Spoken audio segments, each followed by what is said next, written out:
So next we'll have Mr. Anirban Ghosh, who works at Mahindra Group since 1999 and currently serves as Vice President for Sustainability. During his tenure with Mahindra, he helped Mahindra's tractor business become the largest in the world and served as President of the tractor business in the United States of America. He led the implementation of award-winning shared values projects such as the Watershed Development Project, and has taken a strategic approach to the group's social investments.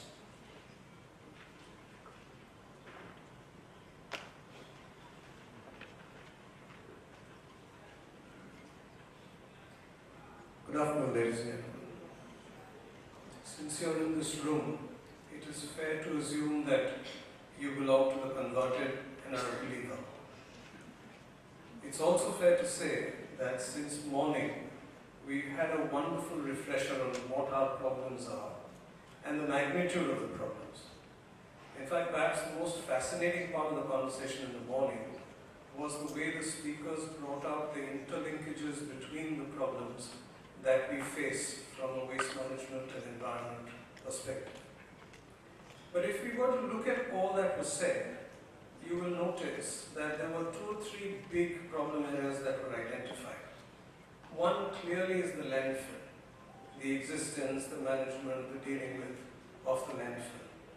A second one was in the area of solid waste. And a third one which connected agriculture, soil, waste, reducing of agricultural land, increasing urbanization, was that of brick manufacturing. Clearly 3 big things, 3 big problems that was there in the conversation. What I'd like to share with you is willy-nilly how the Mahindra Group has ended up taking a few initiatives and projects which tend to solve these problems. So let's take one. There are a couple of integrated cities that we've built or are in the process of building, one in Chennai and one in Jaipur. Now you know, whenever there's a city, it's a bigger mess than a village.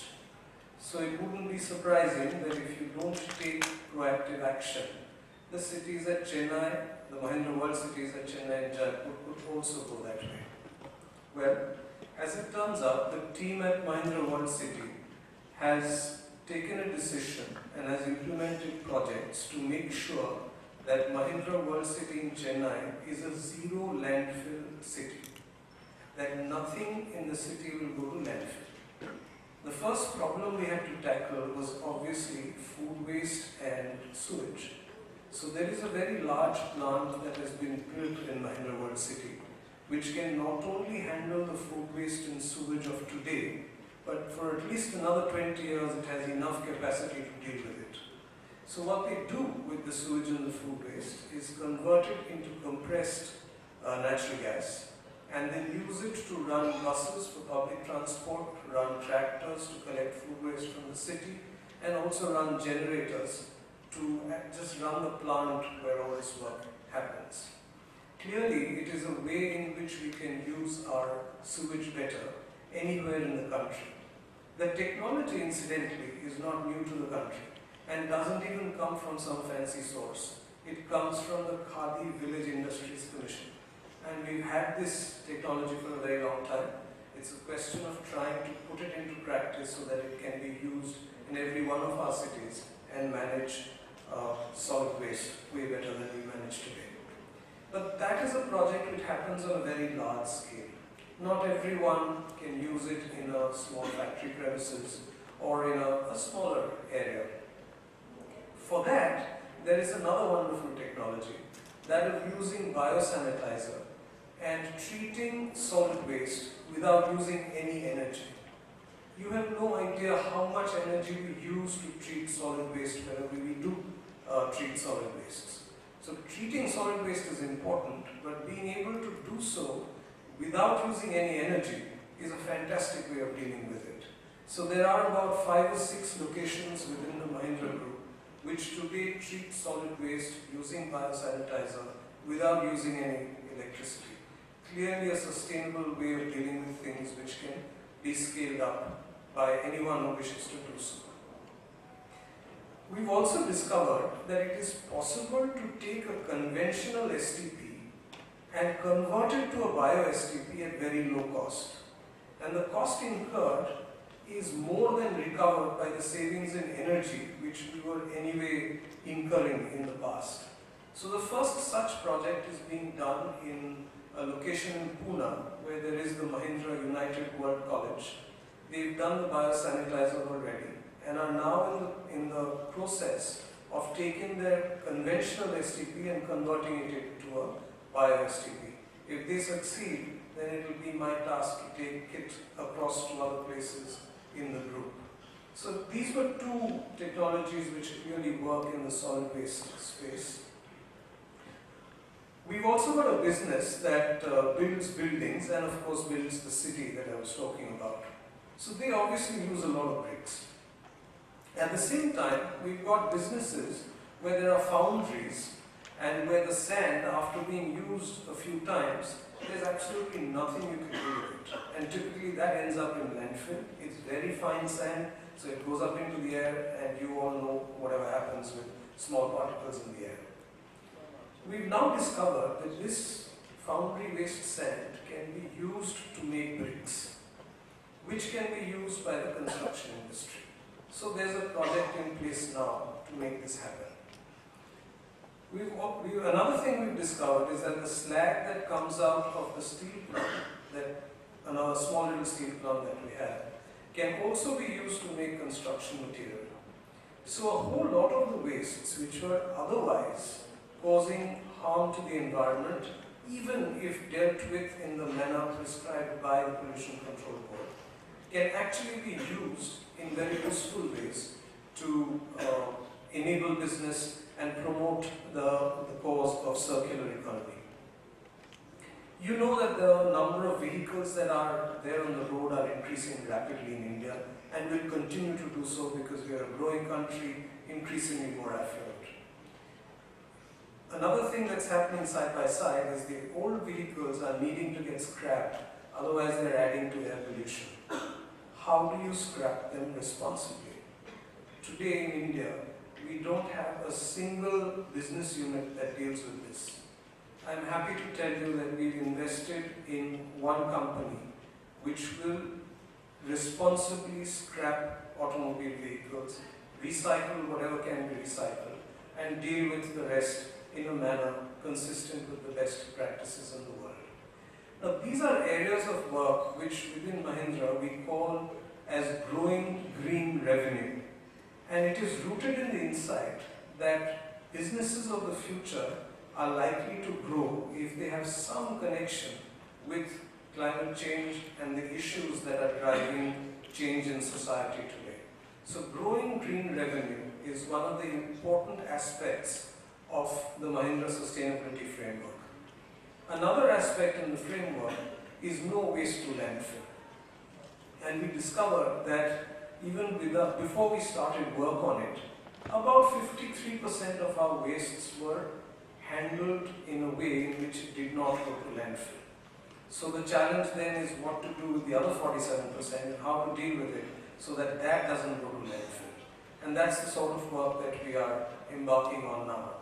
But that is not to say that we're not looking at that other 53% as well, because there seems to be a lot of opportunity to upcycle. Or, like I shared with you in the case of making bricks from foundry waste sand, figuring out ways to, push the circular economy. These are some of the things we're doing, but the scale of the problems that were shared with us was truly humongous.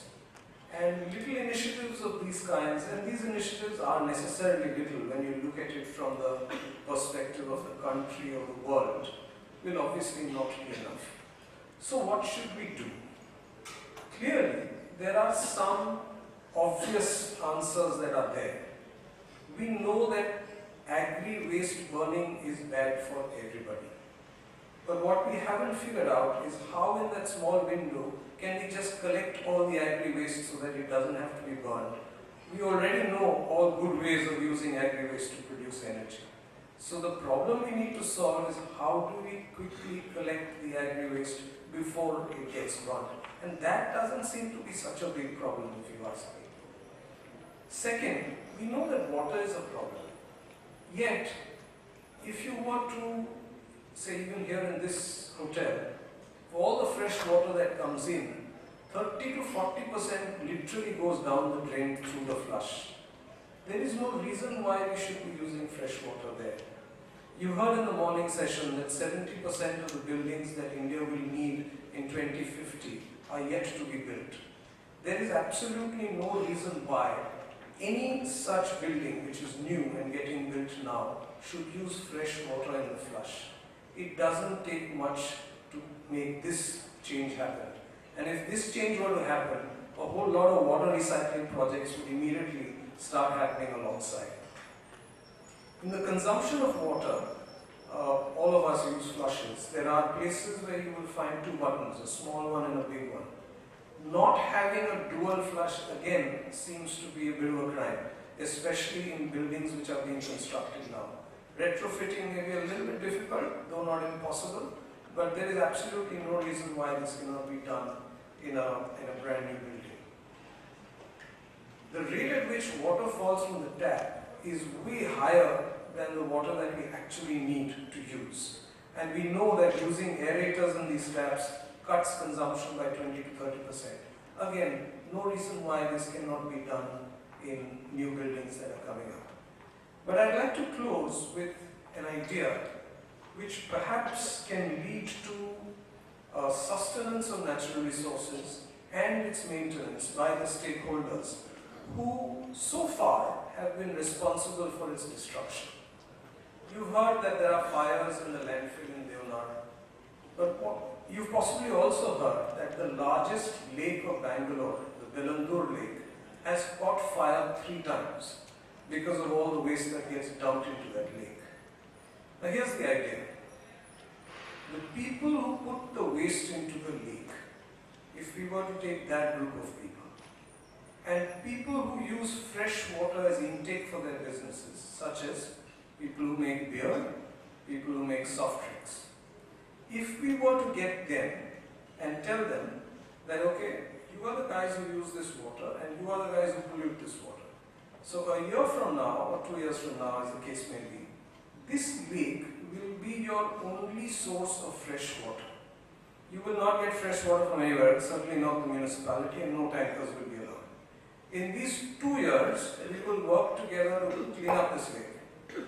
And after that, it will be your responsibility to both use the water from the lake and sustain the lake. Make sure that the harnessing happens and the water recharge happens and the lake is kept clean. Now you guys go ahead and do this. Now if we were to adopt this as a way of both maintaining as well as recharging our water bodies, which otherwise all we do is dirty and spoil, we will probably not need a huge project like the Namami Gange, which doesn't seem to be succeeding anyway. So clearly there is a lesson in that, in terms of what is the way we need to deal with a problem like this. So given our approach to sustainability in the group, saying no waste to landfill, and the thoughts that we heard since morning, these were some of the ideas that we wanted to share with you. Thank you very much.